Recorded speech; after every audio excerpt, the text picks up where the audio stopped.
ஒரு பாத்திரம் வச்சு அதில் கடலெண்ணெய் ஊற்றிருக்கோம். இப்போ வேக வச்ச இந்த மட்டனை தொக்கா வறுக்க போகிறோம். அதுக்கு கருவேப்பிலை, கொத்தமல்லி, பூண்டு, பச்சை மிளகாய்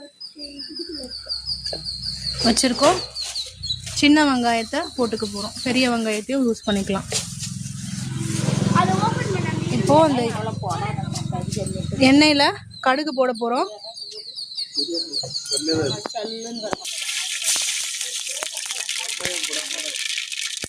பச்சை மிளகாய்,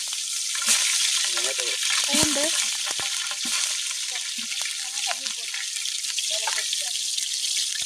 போட்டுருங்க. மொத்தமாக கொஞ்சம் தானே இருக்கு. வெங்காயம்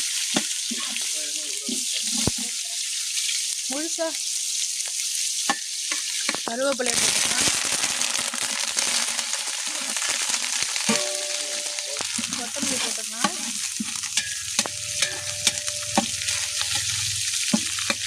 அரைச்சி வச்ச மசாலா ஆட் பண்ணிக்கலாம்.